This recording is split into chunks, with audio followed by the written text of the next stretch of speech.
노련하고 전략적인 백인 남성과 매번 최초의 길을 걸어온 흑인 여성이 붙었다. 모든 것이 반대인 두 후보자 중 미국의 새 역사는 누가 쓸까요?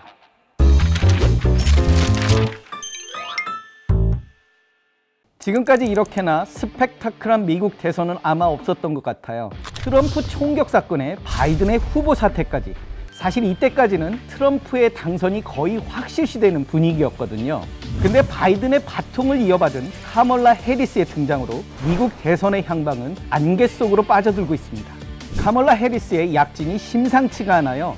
트럼프와 엎치락뒤치락하며 초박빙 접전을 펼치고 있는 건데요. 검사 출신인 해리스는 자신의 이력을 활용해 트럼프를 공격 중입니다.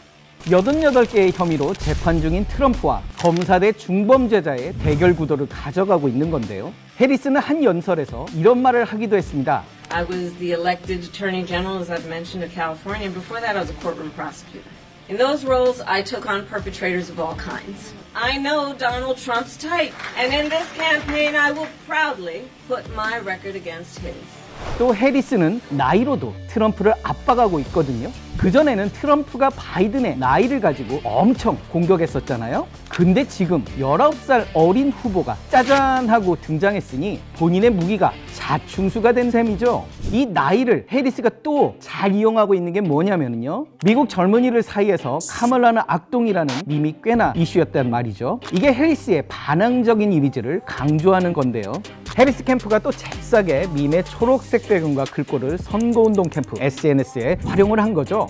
그래서 그런지 Z세대들의 반응도 커지고 있다고 그래요. 실제로 바이든 사퇴 후에 미국 유권자 등록 사이트에 새로 등록한 유권자의 83%가 18살에서 34살이었다고 합니다. 자, 그럼 해리스와 트럼프가 어떤 사람인지 빠르게 한번 훑어볼까요?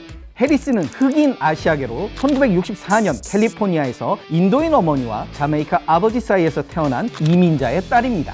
1990년부터 27년 동안 검사 생활을 하다가 정계에 발을 들였는데요. 그녀는 항상 새로운 길을 걸어온 최초의 아이콘이라고 불립니다. 그리고 지금은 최초의 흑인 여성 대통령을 노리고 있는 거죠. 트럼프는 다들 아시다시피 1946년 뉴욕 부동산 재벌의 아들로 금도 아닌 다이아 수저를 물고 태어났습니다. 가업을 물려받아 연이은 대박을 터뜨리며 사업가로서 엄청난 성공을 거둔 그는 심지어 2016년 미국 대통령이라는 업적까지 이룹니다. 그러고 본인이 대통령이 될 수 있었던 이유에 대해 이렇게 말했는데요. 나의 브랜드만 해도 아마 100억 달러에 해당할 겁니다. 이 브랜드 덕분에 미국 대통령이 됐고 나는 이곳에 세계에서 가장 핫한 브랜드라고 생각을 하죠. 모든 게 극과 극인 두 사람인데요. 그래서 그런 걸까요? 이 둘의 공약도 반대의 길을 가리키고 있습니다. 트럼프는 아메리카 only 하는 자국 우선주의가 큰 줄기고요. 해리스는 바이든을 계승한 공약을 펼칠 가능성이 큰데요. 자, 그럼 경제 부분부터 한번 살펴볼까요? 해리스는 돈 많은 사람에게 돈을 더 받겠다는 부자와 대기업 증세를 주장하고 있는데요. 반면 트럼프는 대규모 세금 감면 조치를 시행하겠다고 했어요. 세금을 줄여서 소비 여력을 늘리고 경제를 성장시키겠다는 거죠. 그런데 말입니다, 이 공약 어쩌면 우리에게도 큰 영향을 줄 수도 있다는 건데요. 미국은 지금 역대급 재정 적자를 겪고 있습니다. 적자 금액이 무려 35조 달러, 우리 돈으로 거의 5경을 넘어섰고요. 이 상황에서 감세를 하게 되면 국채 발행을 늘릴 가능성이 크겠죠. 이는 곧 국채 가격을 하락시키고요, 국채 금리를 상승시키는 결과를 초래합니다. 여기서 중요한 건 미국 국채 금리가 우리나라 은행채 금리와 연동된다는 겁니다. 즉 우리나라의 대출이자도 따라서 올라가게 된다는 거죠. 관세에 대해서도 서로 다른 입장을 보이고 있는데요. 트럼프는 모든 수입품에 10%의 관세를, 중국에는 무려 60%의 관세를 부과하겠다면서 이렇게 말을 했는데요. 그들이 미국에서 상품을 판매하는 방식은 미국에서 만드는 것, 매우 간단하다. 미국에서 만들어라. 미국에서만 만들어라. Made in USA. 관세 부과로 수입을 감소시켜서 제조업 일자리를 회복시키겠다는 건데요. 그런데 말입니다, 지난 6월 우리나라 수출 1위 국가가 어딘지 아세요? 미국입니다. 올 상반기 대미 무역수지 흑자가 작년 같은 기간보다 55%나 높아졌어요. 그런데 관세가 인상되면 어떻게 되겠어요? 무역이 축소되면서 적지 않은 영향을 받겠죠. 지난 4월에 발표된 한 보고서에 따르면 트럼프의 관세 정책으로 한국은 많게는 241억 달러의 수출액이 감소할 거라고 합니다.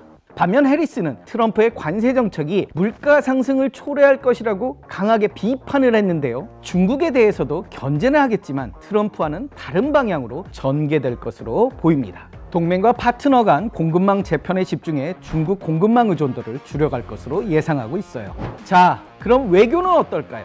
혹시 여러분 트럼프 일기 때 기억나시나요? 방위비 더 내! 아니면 주한미군을 철수할 거야!를 외치던 트럼프입니다. 우리나라뿐만 아니라 다른 동맹국들에게도 돈을 더 내지 않으면 스스로 안보를 지키라는 듯한 입장을 비치고 있어서 현재 전 세계는 긴장 중입니다. 만약 진짜로 트럼프가 나토에서 탈퇴하면 유럽은 체계를 새로 구축하는 데만 10년 정도 걸릴 거란 분석도 있죠. 이와 대조적으로 해리스는 동맹 강화를 중요시하면서 다자 외교를 추진할 것으로 보입니다. 또 한반도 문제에 대해선 완전한 비핵화를 목표로 대북 억제력 강화 기조를 유지할 가능성이 큽니다. 이 역시 김정은 위원장과의 친분을 과시했던 트럼프와는 다른 분위기죠. 마지막으로 살펴볼 부분은 에너지입니다. 저는 개인적으로 이 파트가 둘의 입장이 제일 상반된 것처럼 느껴지는데요. 트럼프는 대표적인 반친환경파로 줄곧 바이든의 친환경 정책은 사기다 라며 비난해왔죠. 이에 바이든 정부의 전기차 보조금 정책이 축소될 거란 전망이 나오고 있습니다. 만약 이렇게 되면 미국의 배터리 생산 공장을 건설한 제조 3사에 대해 적지 않은 영향을 끼칠 것으로 보여지죠. 하지만 자동차, 배터리 회사들이 공화당의 우호적인 주에 주로 분포되어 있고 이미 상당한 투자가 진행되어 있어서 극단적인 정책을 펼치지 않을 수도 있다는 의견도 있습니다. 또 석유와 천연가스와 같은 전통 에너지 비중을 확대하겠다고도 했는데요. 해리스는 이와 정확히 대조되고 있습니다. 그녀는 오래전부터 친환경파의 입장을 고수해 오고 있는데요. 월스트리트 저널은 해리스가 기후정책에 가장 진보적인 목소리를 낼 것이라고 예상하기도 했습니다. 바이든보다 더 적극적일 거란 거죠. 과거 대형 정유사를 상대로 환경오염에 책임지라는 소송을 제기했을 만큼 전통 에너지에 대한 규제도 강화할 것으로 보입니다.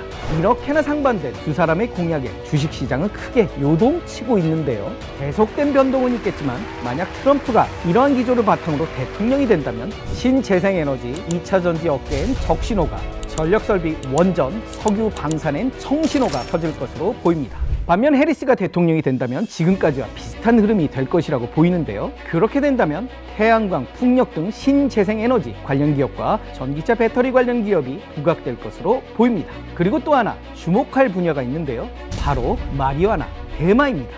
해리스는 마리화나 합법화를 내세우고 있거든요. 이에 의료용 대마 진출 기업이 수혜를 입을 거란 시각도 많이 나오고 있는 상황입니다.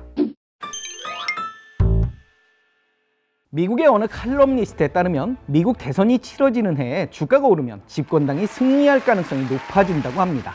때문에 해리스는 주가를 올리기 위해 다양한 시도를 하고 트럼프는 그에 대응하는 전략을 내놓을 가능성이 있어 앞으로 주식시장은 더욱 요동칠 것으로 보입니다. 2016년 대선에서 힐러리가 거의 300만이나 더 많은 표를 받았지만 트럼프가 당선됐던 것처럼 변수가 많은 미국 대선에서 끝까지 긴장을 놓치면 안 되겠습니다.